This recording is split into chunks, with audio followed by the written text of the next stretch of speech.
एक शिक्षक होते हैं और एक गुरु होता है। अध्यापक वह है जो अध्ययन अध्यापन का कार्य कराकर अपने कर्तव्यों की इतिश्री कर लेता है, लेकिन शिक्षक वो है जो न केवल अध्ययन अध्यापन कराता है बल्कि शिक्षा भी देता है कि जीवन जीने की कलाएं क्या होती हैं, जीवन कैसे जिया जाता है और जीवन को एक आदर्श जीवन में कैसे परिवर्तित किया जा सकता है। ये कार्य हमारा शिक्षक करता है। लेकिन गुरु को पाना बहुत ही दूभर कार्य है। अध्यापक मिल जाते हैं, शिक्षक मिल जाते हैं, लेकिन वो गुरु नहीं मिलता। असतोमा सद्गमया तमसोमा ज्योतिर्गमया मृत्योर्मा अमृतम गमया। उसमें गुरु की भूमिका यह है जो अंधेरे से हमें उजाले की ओर ले जा सके। ऐसा व्यक्ति जो पूरे जीवन में आपको चमत्कृत कर सके, जो आपके जीवन को गढ़ सके, आपको संबल बना सके और आप में विनम्रता की भावना को पूरी तरीके से प्रफुल्लित और संचरित कर सके, ऐसे गुरु की हमें आवश्यकता था। और इसीलिए ये गुरु की परंपरा जो हमारे यहाँ प्रारंभ हुई, गुरु और शिष्य की परंपरा, उस परंपरा का सबसे प्रथम बिंदु ये था कि हम गुरु के चरणों में अपने शीश का वंदन करते हुए उस गुरु से ज्ञान को प्राप्त कर पाए। आज के इस परिवेश में जो लगातार बदलता हुआ परिवेश है, यहाँ पर हमें बहुत सारी सूचनाएं मिल जाती हैं जिसको हम इंफॉर्मेशन अंग्रेजी में कहते हैं, और आज की दुनिया में एआई जहां पर आ गया है जिसको हम आर्टिफिशियल इंटेलिजेंस कहते हैं, उस दुनिया में हमारा नेचुरल इंटेलिजेंस कम हो गया है। एक कक्षा थी जिसमें शिक्षक आके विद्यार्थियों से कहते हैं कि दुनिया के 7 आश्चर्य लिखिए, और हर एक विद्यार्थी जो है दुनिया का 7 आश्चर्य लिखने चला जाता है।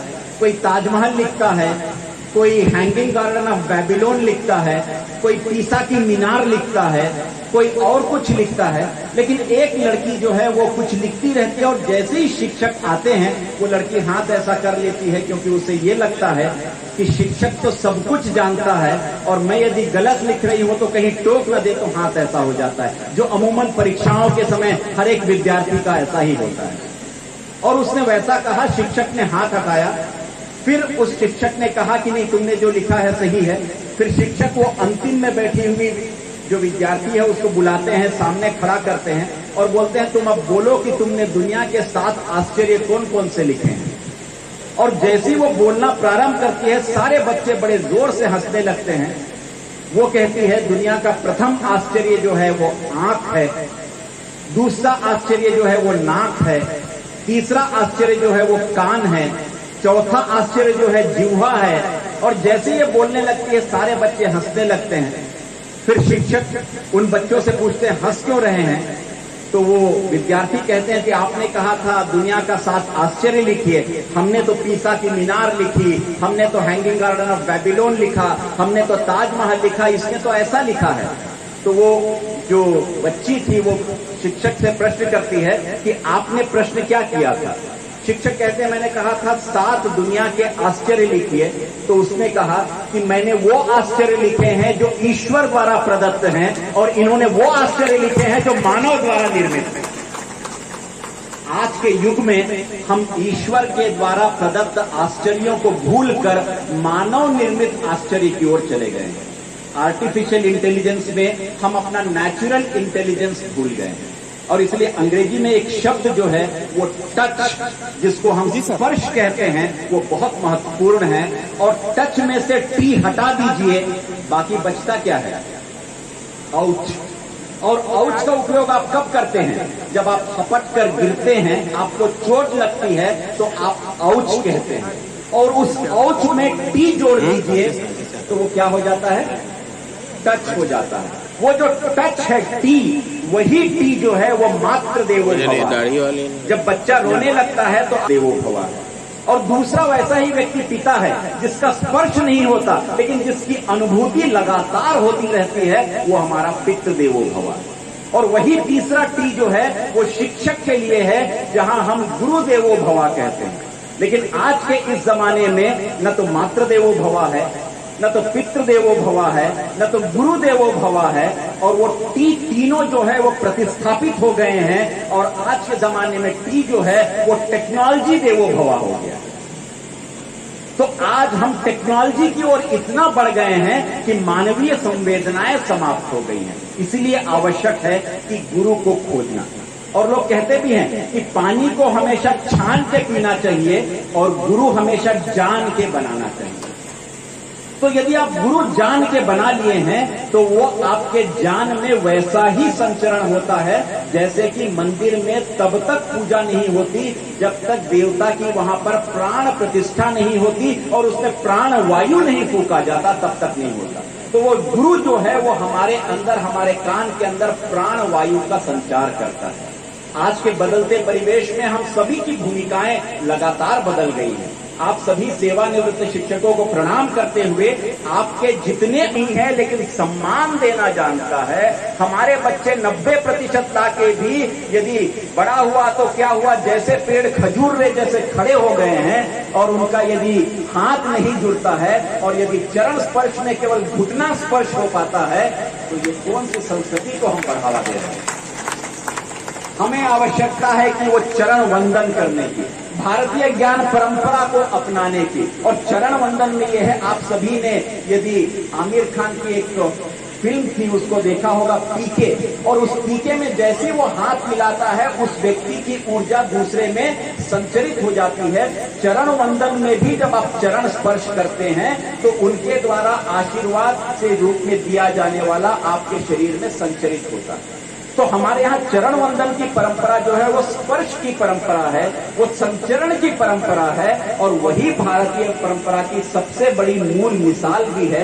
और रामायण में भी इस बात का उल्लेख है कि जब रावण अंतिम अवस्था में था तो भगवान श्री राम ने लक्ष्मण से भी यही कहा था कि उनसे युद्ध का ज्ञान प्राप्त कर लो। और लक्ष्मण चले गए थे सर की तरफ, तो भगवान श्री राम ने उनसे कहा था सर की तरफ रखकर गुरु से ज्ञान नहीं लिया जाता। और रावण ने भी यही कहा था महापंडित होने के कारण कि यदि आप मेरे चरणों के पास खड़े हो तो मैं आपको शिष्य के रूप में ग्रहण करता हूं और आपको वो ज्ञान दे सकता हूं। तो शिक्षक के उन चरणों में जो ज्ञान प्राप्त होता है वो कहीं प्राप्त नहीं हो सकता। अंग्रेजी में एक कहावत है कि 100 days of diligent study is equal to 1 day with a great teacher। 100 दिन आप पढ़ लीजिए कोई काम नहीं आएगा, लेकिन एक दिन किसी अच्छे गुरु के साथ आप समय बिता लीजिए, आपका पूरा का पूरा जीवन परिष्कृत हो जाएगा। तो हम औच, और औच का उपयोग आप कब करते हैं? जब आप हपट कर गिरते हैं, आपको चोट लगती है तो आप औच कहते हैं, और उस औच में टी जोड़ दीजिए तो वो क्या हो जाता है? टच हो जाता है। वो जो टच है टी, वही टी जो है वो मात्र देवो भवा। जब बच्चा रोने लगता है तो देवो भवा है। और दूसरा वैसा ही व्यक्ति पिता है जिसका स्पर्श नहीं होता लेकिन जिसकी अनुभूति लगातार होती रहती है, वो हमारा पितृ देवो भवा। और वही तीसरा टी जो है वो शिक्षक के लिए है, जहां हम गुरु देवो भवा कहते हैं।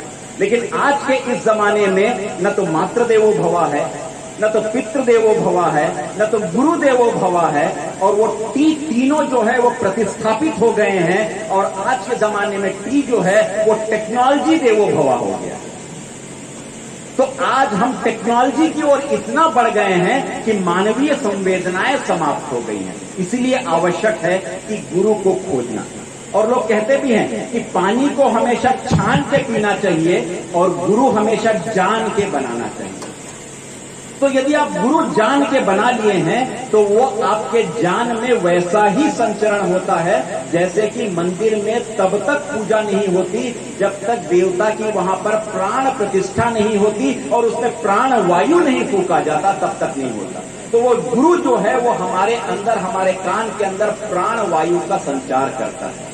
आज के बदलते परिवेश में हम सभी की भूमिकाएं लगातार बदल गई हैं। आप सभी सेवानिवृत्त शिक्षकों को प्रणाम करते हुए, आपके जितने भी हैं लेकिन सम्मान देना जानता है। हमारे बच्चे 90% लाके भी यदि बड़ा हुआ तो क्या हुआ, जैसे पेड़ खजूर रे जैसे खड़े हो गए हैं। और उनका यदि हाथ नहीं जुड़ता है और यदि चरण स्पर्श में केवल घुटना स्पर्श हो पाता है तो ये कौन सी संस्कृति को हम बढ़ावा दे रहे हैं।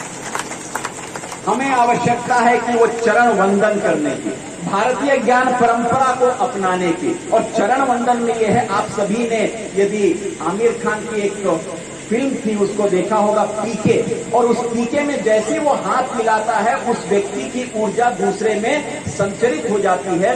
चरण वंदन में भी जब आप चरण स्पर्श करते हैं तो उनके द्वारा आशीर्वाद से रूप में दिया जाने वाला आपके शरीर में संचरित होता है। तो हमारे यहाँ चरण वंदन की परंपरा जो है वो स्पर्श की परंपरा है, वो संचरण की परंपरा है, और वही भारतीय परंपरा की सबसे बड़ी मूल मिसाल भी है। और रामायण में भी इस बात का उल्लेख है कि जब रावण अंतिम अवस्था में था तो भगवान श्री राम ने लक्ष्मण से भी यही कहा था कि उनसे युद्ध का ज्ञान प्राप्त कर लो, और लक्ष्मण चले गए थे सर की तरफ, तो भगवान श्री राम ने उनसे कहा था सर की तरफ रखकर गुरु से ज्ञान नहीं लिया जाता। और रावण ने भी यही कहा था महापंडित होने के कारण कि यदि आप मेरे चरणों के पास खड़े हो तो मैं आपको शिष्य के रूप में ग्रहण करता हूं और आपको वो ज्ञान दे सकता हूं। तो शिक्षक के उन चरणों में जो ज्ञान प्राप्त होता है वो कहीं प्राप्त नहीं हो सकता। अंग्रेजी में एक कहावत है कि 100 days of diligent study is equal to 1 day with a great teacher। 100 दिन आप पढ़ लीजिए, कोई काम नहीं आएगा, लेकिन एक दिन किसी अच्छे गुरु के साथ आप समय बिता लीजिए, आपका पूरा का पूरा जीवन परिष्कृत हो जाएगा। तो हम